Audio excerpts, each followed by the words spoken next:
Pace ebene, salam sejahtera bagi kita semua.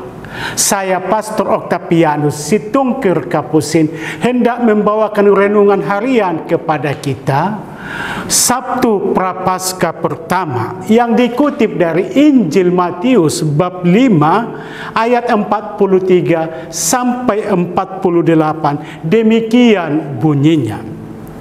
Kamu telah mendengar yang difirmankan, kasihilah sesamamu manusia dan bencilah musuhmu.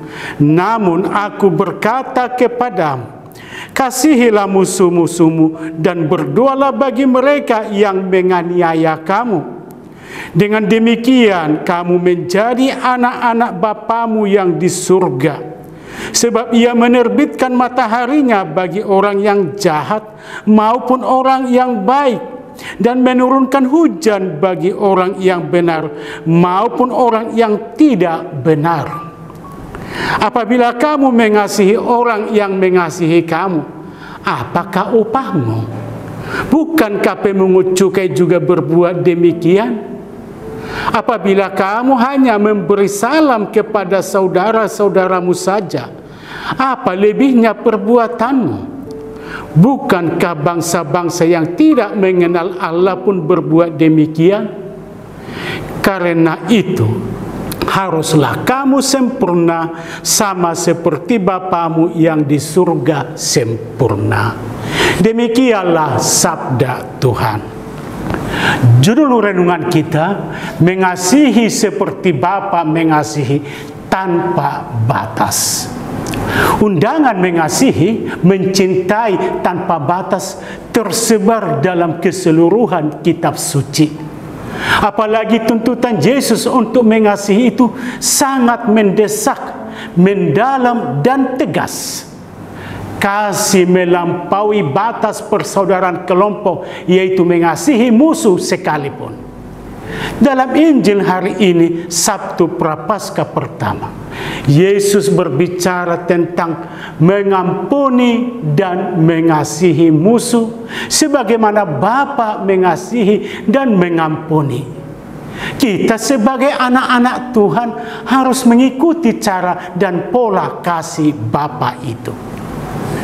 Yesus bersabda, kamu telah mendengar firman, kasihilah sesamamu manusia dan bencilah musuhmu. Tetapi aku berkata kepadamu, kasihilah musuhmu dan berdoalah bagi mereka yang menganiaya kamu.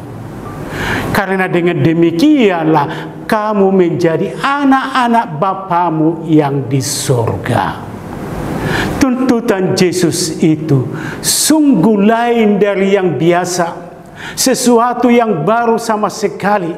Suatu tuntutan yang menghentak perasaan manusiawi pada umumnya. Melakukan sesuatu yang terasa berat menurut logika manusia. Yang biasa adalah mengasihi teman, sahabat. Inilah pemahaman manusia umumnya. Tetapi tidak demikian logika Tuhan. Allah menghendaki setiap yang percaya, beriman untuk saling mengasihi. Setiap pribadi mencintai semua orang, termasuk yang membenci kita atau musuh. Dengan demikian, mata rantai permusuhan diputus. Memang kalau kebencian dibalas dengan kebencian, dendam disulut dengan dendam, maka kejahatan bisa makin meningkat, pertikaian makin memanas. Hanya kasih yang dapat mengakhiri pertikaian dan permusuhan. Saudara-saudari, memang tidak gampang melaksanakan perkataan Yesus ini. Tetapi bukan berarti tidak bisa disikapi. Justru karena bisa, maka Yesus mengajak kita mencintai semua orang, termasuk musuh sekalipun. Tentang mengasihi musuh ini, Yesus sendiri sudah melakukan itu dalam peristiwa yang dialaminya sendiri. Itu bukan isapan jempol ketika Yesus disalibkan dan lagi tergantung di salib.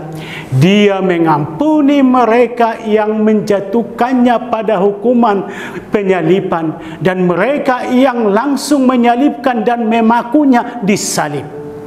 Ya Bapa, ampunilah mereka, sebab mereka tidak tahu apa yang mereka perbuat. Yesus sendiri sudah terlebih dahulu menyikapi dan sekaligus memberi kita teladan untuk mengampuni ketika Dia mengampuni mereka yang menyalibkannya. Yesus mengajak kita umat beriman untuk menghadirkan kasih Allah yang mengatasi logika manusia. Dengan kata lain, orang beriman Kristen itu, apalagi yang dikatakan orang Katolik itu, diajak tampil beda benar-benar sebagai Kristen, yaitu belajar mengasihi dari hati terdalam untuk menyerupai Bapa yang menerbitkan matahari dan menurunkan hujan bagi semua orang baik, bagi orang benar. Yesus mengajak kita umat beriman untuk menghadirkan kasih Allah yang mengatasi logika manusia. Dengan kata lain, orang beriman Kristen itu, apalagi umat Katolik itu, diajak tampil beda benar-benar sebagai Kristen, yaitu belajar mengasihi dari hati terdalam untuk menyerupai Bapa yang menerbitkan matahari dan menurunkan hujan bagi semua orang, baik bagi orang benar maupun yang jahat. Sebagai orang Kristen, kita belajar dari Yesus untuk mengasihi sesama maupun lawan yang tidak seirama atau seide pun. Berani dan maukah kita? Pada masa Prapaskah ini, mari membatinkan logika kasih yang berdasar dari kasih Allah. Kita baru benar-benar Kristen bila kita semakin menghidupi dan menaati sabda Tuhan. Saudara-saudari, sebagaimana Bapa mengasihi dan memberi matahari dan hujan bagi semua, adalah menjadi dasar hidup bersama antar sesama manusia untuk saling mengasihi maupun mengampuni. Semangatlah selalu. Mari memaknai masa Prapaskah ini. Pace e bene, berkat Tuhan selalu menyertai.